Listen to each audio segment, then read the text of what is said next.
Hello,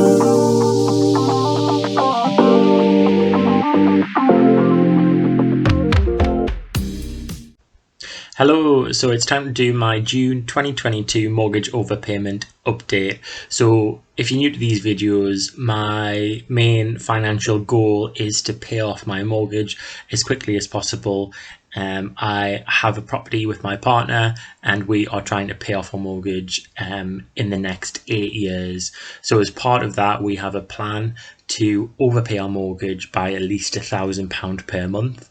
I've been doing it, or I should say we've been doing it since the start of January this year, so it was a bit of a New Year's resolution. And as you can see from the previous months, we've managed 5 months so far with at least £1,000 overpaid. So let's jump straight into the June figures. So at the end of last month, the balance had reduced to £125,760. So let's see what impact we've had this month. So I'll just take you through the columns from left to right. So you can see that the standard payment, so this is what we are due to pay our mortgage provider every month, is £509, and we managed to overpay by £1,009 this month, which is great. We've hit the £1,000 goal, and the interest that accrued on the mortgage this month was £114.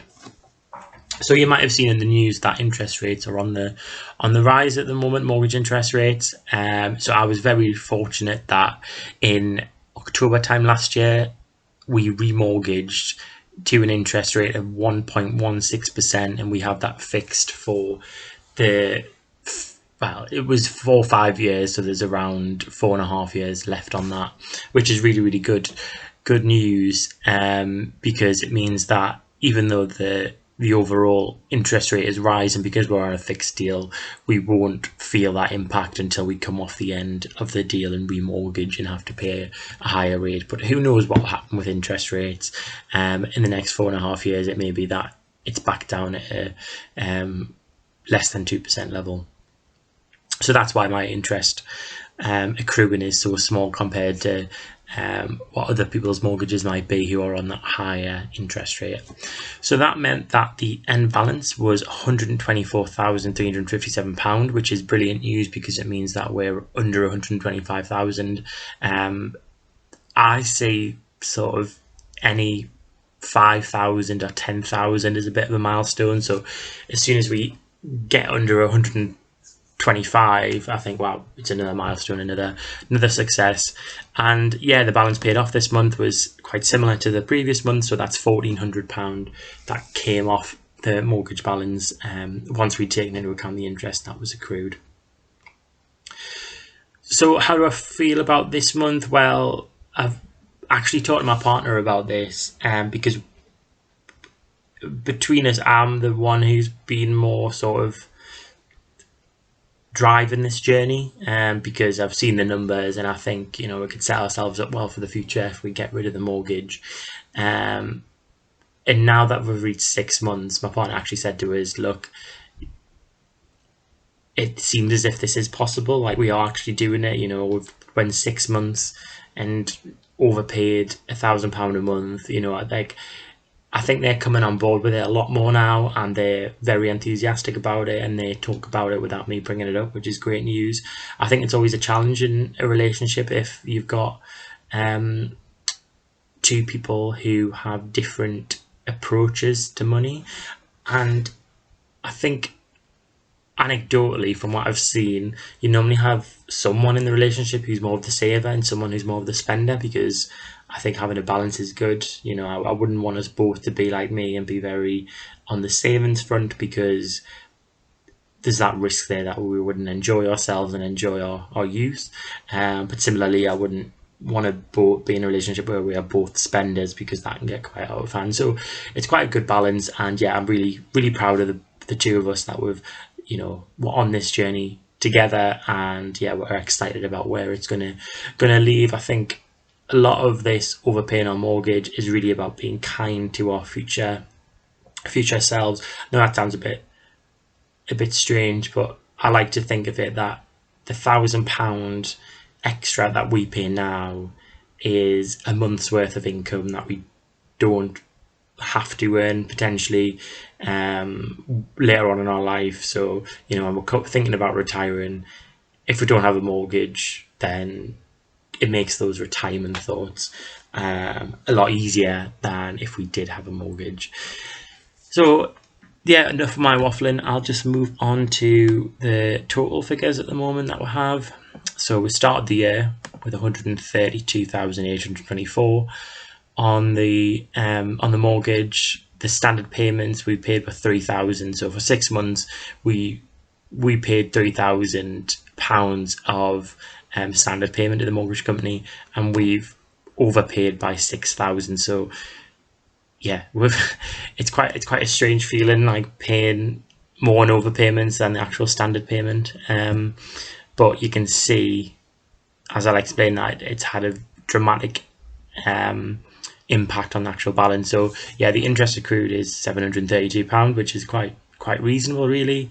But as I said, got a lot to do with the fact it's only a 1% mortgage rate, and the final balance at the end of June was £124,357.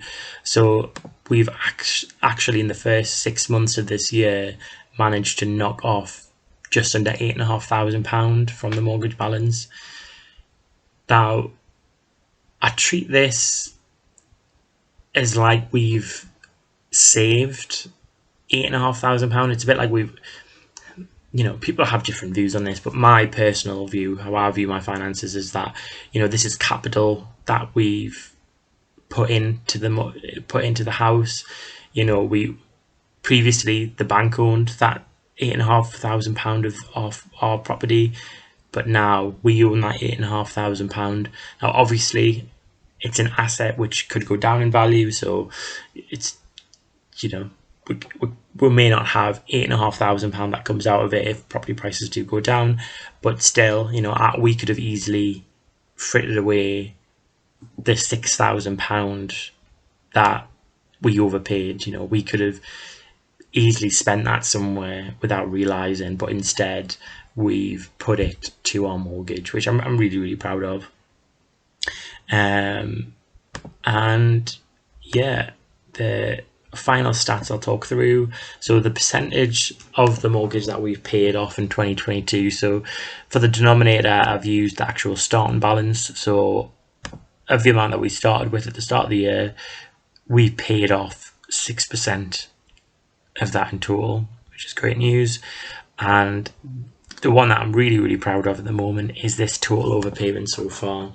So although we've paid £6,000 in overpayments this year, that wasn't the start of our overpayment journey. So before aggressively going at the mortgage, we had been overpaying bit by bit over the first few years of our mortgage. So once we add that in with the overpayments from this year, the total overpayment so far is now reached over £15,000, which is amazing, because, you know, that is a full-time salary for a year, you know, a full-time take-home pay for some people, and we've taken that money and we put that into the mortgage. So yeah, really, really good news. I haven't done any calculations of how much interest we've potentially saved by overpaying by £15,000, because I think the beauty of this sort of thing, on the one hand, obviously it's great to just get rid of the mortgage so that we don't have it, but on the other hand,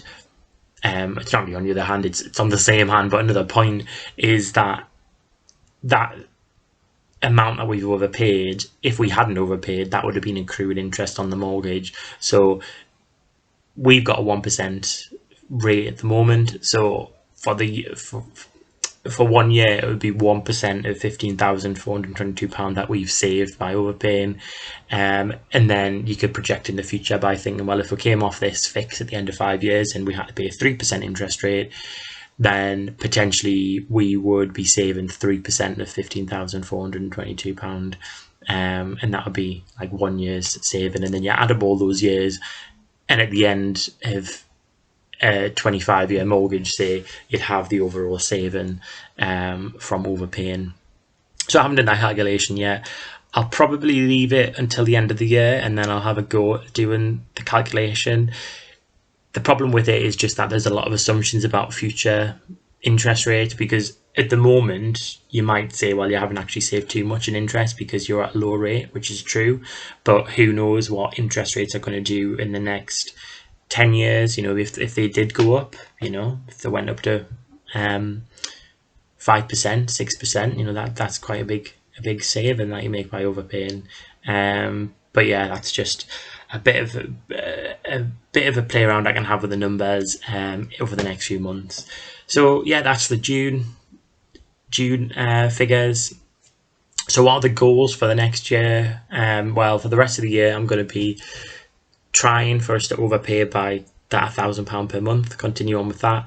And I'm really looking forward to getting to the point where we get under £120,000. So that's the next milestone really we have. And we should hit it around September, October time. What we tend to do, and what I'm trying to make sure we always do, is that every time we get under like another £10,000 bracket, so for example in February when we got under £130,000, I try and do something really nice. So in February we went to London for a weekend, and we made sure that we paid some money on treating ourselves for a trip to London to see a West End show. And similarly in September, October time, I'd like to go for a weekend away to sort of celebrate it, because otherwise it may be a bit of a long haul of doing these overpayments if we don't have treats when we hit certain milestones. So yeah, so that's a June video, and I'll see you on the July video, which will be in a month's time. So see you then. Thanks. Bye.